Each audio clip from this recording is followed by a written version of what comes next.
But once I get an idea of them, the rest I trust into my coaches. We build systems off of around him, and then we just prepare, scenarios and just kind of generalization. But I try not to oversaturate myself in anything he may or may not do. I have to say, speaking of your coaches, I don't think I've ever seen you looking so happy on your way into the cage, and then immediately after the win, you look like you're having a great time out there.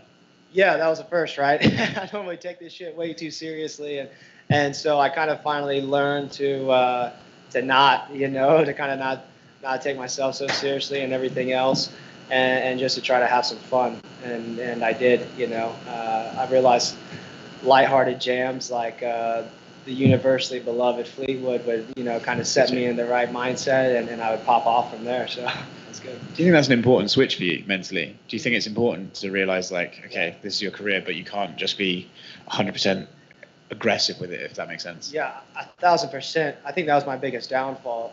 I've never been out techniqued in a fight before, ever. All of my losses come from my own mental demise, I feel like. And so just to be able to be, really find some levity in that moment, and just to be super present-minded was really everything. Just having a good time. Cool, man. And how do you build on this? Where do you go from here? Is there a guy you want to fight? Is there a date you want to fight? What's next for you? I just want to keep making money, dude. I just got a nice contract change, and now I'm getting paid. I just want to keep getting paid, get some more contracts, I referenced Bobby Green earlier. That son of a bitch has fought like 5 times unranked guys, making like $500,000 this year. So I'm like, man, I just want to get on that money train. So that's really all I'm focused on right now. Keep developing myself, keep making cheese, and whoever they want to put me against, I'll be prepared for it. But yeah, I'm not really in a hurry for anything but cash. Congrats, man. Yeah. Alex, this is your second fight of the pandemic. Just in terms of your training and just the process and everything, has it been a lot smoother as more time has gone on during 2020?